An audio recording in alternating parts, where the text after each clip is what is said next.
Vamos que vamos a mais um comentário comigo do irmão Patrick. O Brasil é um país rico, né? O nosso país, nós temos a maior reserva de água potável do mundo, né? Entendeu? Nós temos a maior reserva de água potável do mundo. Vamos supor que os rios sequem. Debaixo nós temos dois aquíferos, né?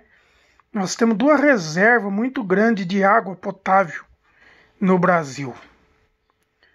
Então, meus irmãos, o Brasil pode não só distribuir essa água para todo o território brasileiro, como o Brasil pode exportar, vender essa água. Nós temos, vocês sabem muito bem, né, que teve há muitos anos atrás a Serra Pelada.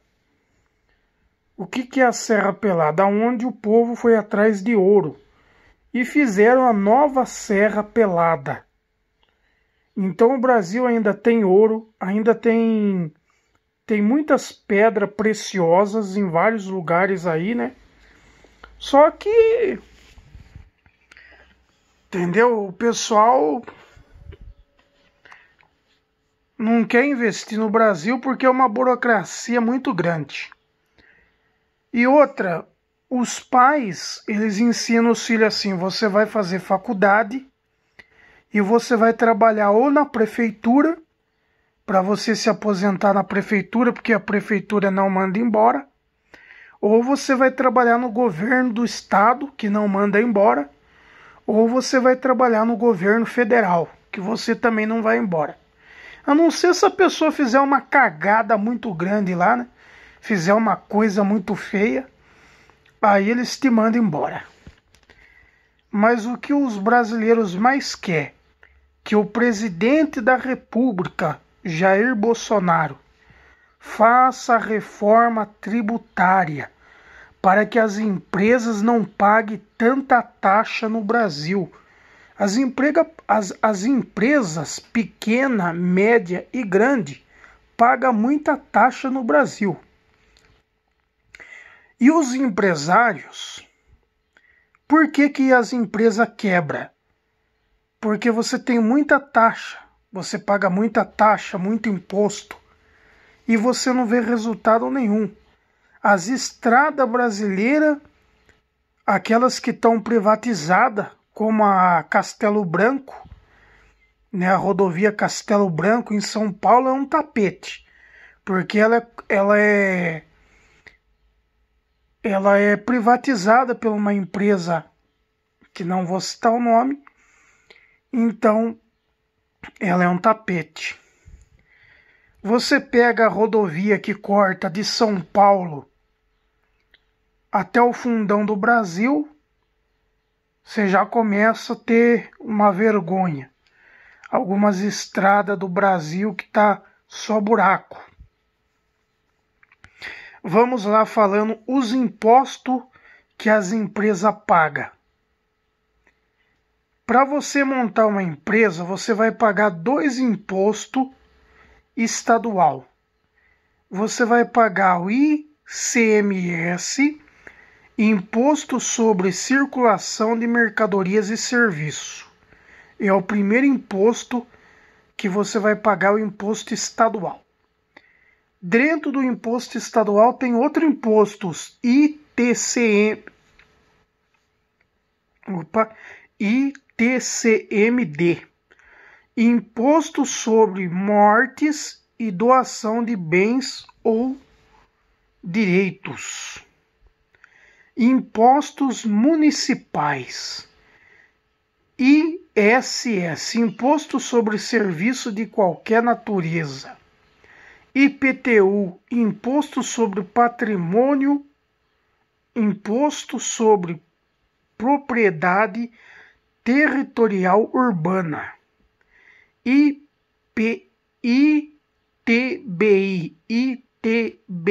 Imposto sobre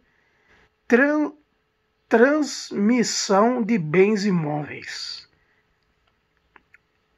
Mas os impostos variam de acordo com o regime tributário no qual a empresa se encaixa.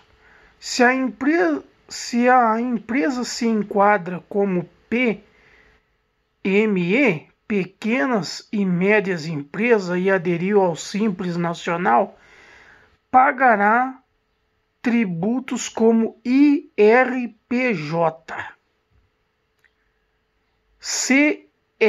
CSLL, PIS, CONFINS, IPI, ICMS, ISS, INSS.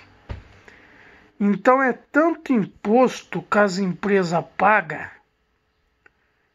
que as pessoas acabam quebrando com as pernas.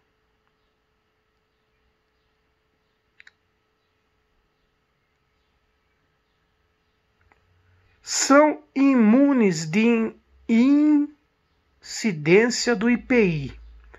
Livros, jornais, periódicos e papel destinado à sua impressão. Os produtos industrializados destinados ao exterior. Ouro, quando definido em lei como ativo financeiro ou instrumental câmbio. A energia elétrica, derivados de petróleo, combustível e minerais do país. ICMS, Imposto Estadual de Circulação de Mercadorias e Serviços. O ICMS é o imposto cobrado sobre vendas, serviço, transporte, serviço de comunicação e fornecimento de quaisquer bens. É aplicado sempre que a mercadoria é transferida de uma parte para outra.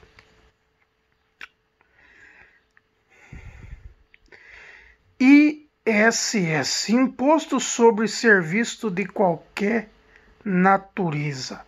O Imposto sobre Serviço de Qualquer Natureza, mais conhecido como ISS ou ISSQN, é um imposto municipal mais de competência do município e do que do governo federal. Taxa de imposto mínima. O governo federal fixa uma taxa de imposto mínimo do ISS de 2%, 5%.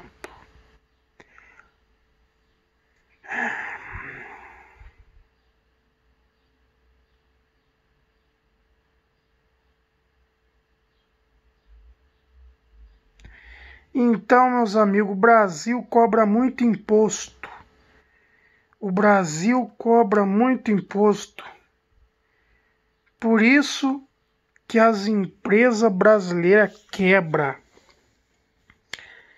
Você veja bem, você quer ver um país que não tem tanta taxa? O Paraguai. Você quer ver só?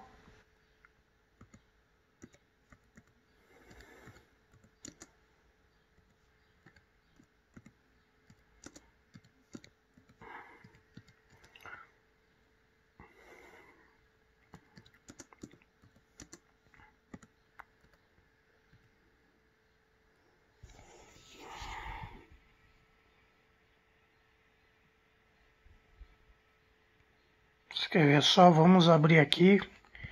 Seria bom que seria bom que o Brasil não cobrasse tanto imposto. Cobrasse 5 impostos só.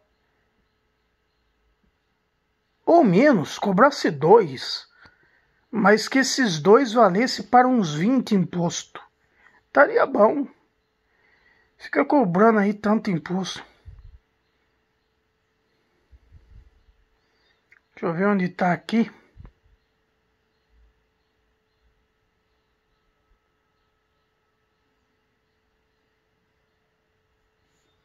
Você quer ver só porque as empresas brasileiras, a grande maioria foi tudo embora para o Paraguai? Isso no governo da Dilma. O jornal não é nem brasileiro, o jornal é o País. Empresa, economia na América Latina. Fechar aqui, apareceu uma. Empresas brasileiras migram para o Paraguai, atraída por baixos custos, salários menores, baixos impostos e tarifa de energia mais barata. São alguns dos atrativos. E aí aqui aparece a foto da ex-presidenta Dilma. Então, na época do PT, as empresas brasileiras já estavam, vazando do Brasil.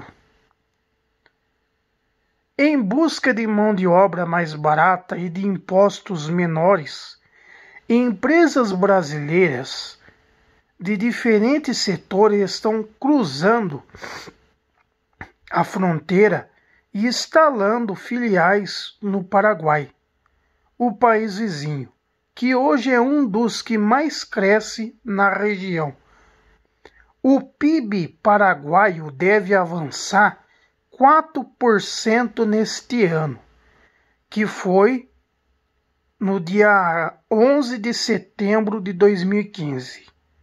Se transformou em uma parceria estratégica para as empresas que pretendem baratear os custos da produção em um momento de forte crise da indústria brasileira. Aí, aquelas pessoas que criticam o Bolsonaro, que metem o pau no Bolsonaro, as empresas brasileiras já estavam em crise no governo Dilma. Ah, Patrick, mas você está querendo meter o pau no governo. Não. O Brasil já está quebrado há muitos e muitos anos atrás. Desde a época do Bigodudo, do Sarney. Desde a época do Sarney o Brasil está quebrado. Ixi, vem de muitos anos. Vem do Fernando Collor de Mello. Que o Brasil está quebrado nas pingaribas do... Entendeu? O Brasil já está quebrado há muito tempo. Só que agora as empresas arriou. Os empresários resolveram baixar a porta. Porque imagine só, você ficar quebrado por 30 anos, por mais de 30 anos, um país quebrado. O Brasil está quebrado. Então, como que uma pessoa vai crescer num país quebrado? É só pela misericórdia de Deus. E muitos não entendem, muitos não compreendem, muitos metem o pau. Ah, porque o governo Bolsonaro é uma... Não é o Bolsonaro. O Temer também, que foi outro que pegou o país quebrado. A Dilma também terminou de quebrar o país. O Lula terminou de quebrar. Sarney, Fernando Collor, Fernando Henrique. Esses daí tudo, e lá de trás já começaram arrebentando com o Brasil. Vocês querem ver só... Vocês querem ver só uma matéria que o Brasil sofreu.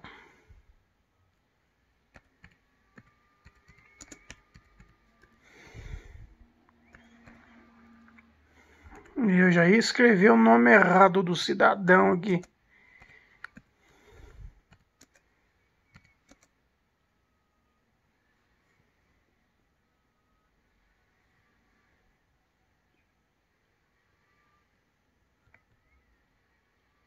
Vocês vão ver que o Brasil já está quebrado de muito tempo.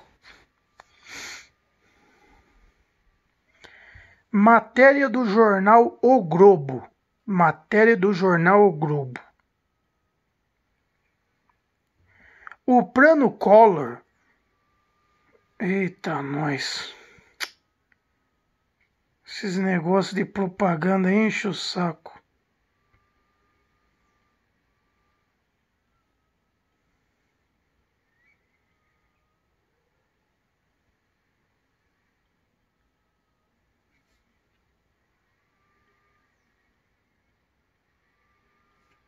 Deixa eu ver outra matéria aqui, porque... Deixa eu ver outro jornal aqui, porque...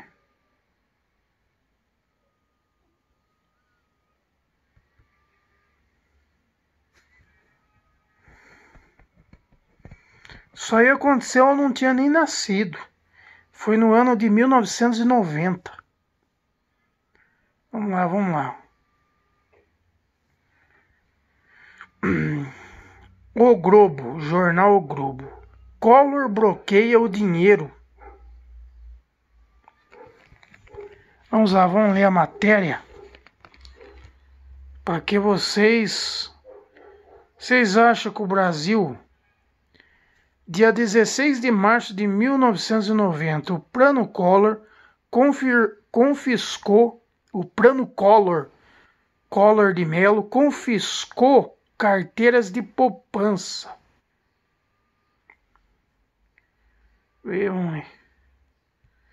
Há 28 anos era anunciado o confisco por 18 meses do dinheiro depositado nas cadernetas de poupança com mais de... Era cruzado mais de 50 mil do cruzado novo.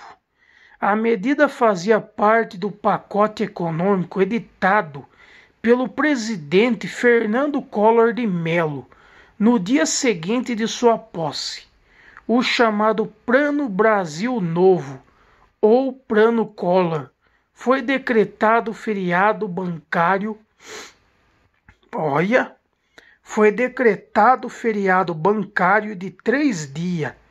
O clima era de perplexidade. Ninguém esperava por medidas tão radicais, sobretudo o bloqueio do dinheiro. Quando os bancos voltaram a funcionar, a população fazia fila nas portas das agências, que não tinham dinheiro disponível para cobrir os saques dos clientes. Com consequência, as vendas no comércio caíram drasticamente e os saques nas cadernetas ou na conta corrente foram ilimitados a 50 mil cruzados novos. Além dessa medida, o Plano Collor também determinou a substituição de cruzado novo pelo cruzeiro, à razão de um cruzado, que hoje é R$1. Também foram congelados preços e salários. Houve aumento de preço dos serviços públicos, serviço público, gás, energia elétrica, serviços postais e a liberação do câmbio e várias medidas para promover uma gradual abertura na economia brasileira. Então vocês que criticam o governo Bolsonaro, o jornal O Globo de 1990, o Collor bloqueou o dinheiro. Você sabe que você ir no banco, o banco ficar 3 dias fechado? Olha só, pessoal. Então o Brasil já está quebrado de muito tempo atrás. Entendeu? Mas sabe qual que foi o melhor presidente do Brasil? Muita gente fala, eu não gosto de militar, eu não gosto de polícia. Vocês querem ver qual foi o melhor governo do Brasil? E nós estamos vivendo isso de novo. Por isso que o povo brasileiro acreditou no Bolsonaro. Você quer ver só?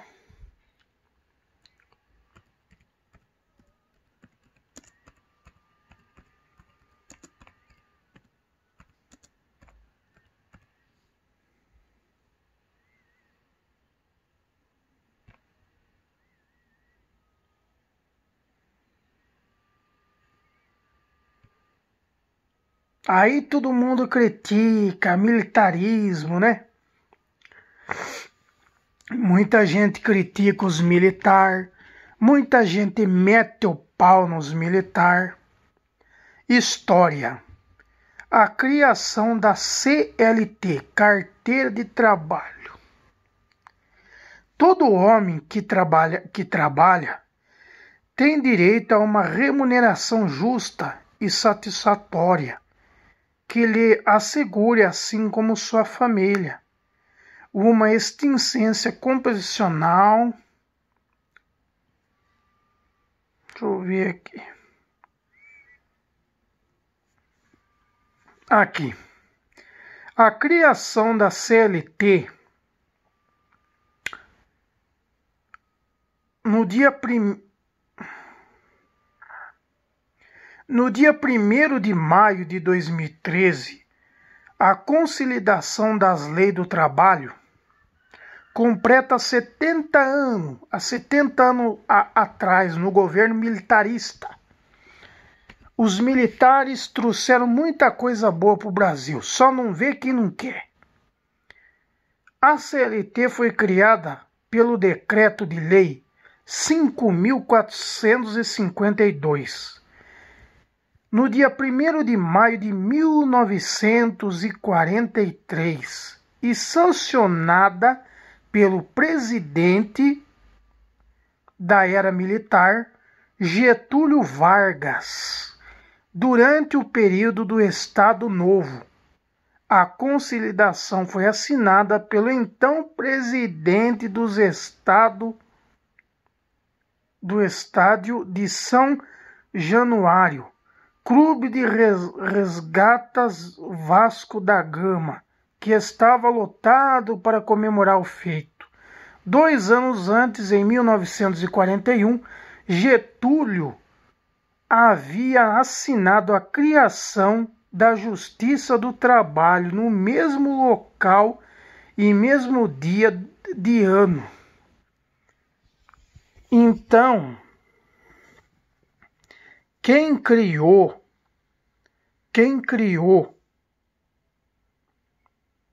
as leis trabalhistas, quem criou a Justiça do Trabalho foi o governo militar, Getúlio Vargas. Esse sim foi um dos presidentes revolucionários do Brasil. Revolucionário. Getúlio Vargas criou muita coisa. Ele criou carteira de trabalho. Ele criou muita coisa. Ele foi um homem que, se nós temos o que nós temos hoje, foi graças a Deus. Foi graças a Deus e segundo ao falecido presidente Getúlio Vargas. Governo militar. Então, por isso que a turma mete o pau no governo militar, critica o governo militar, mas se não fosse o governo de Getúlio, eu acho que o Brasil nunca ia ter uma lei trabalhista. Porque o Brasil passou por tantos governos, por tantas coisas, e se não fosse Getúlio Vargas, nós estávamos ferrados. Nós estávamos ferrados.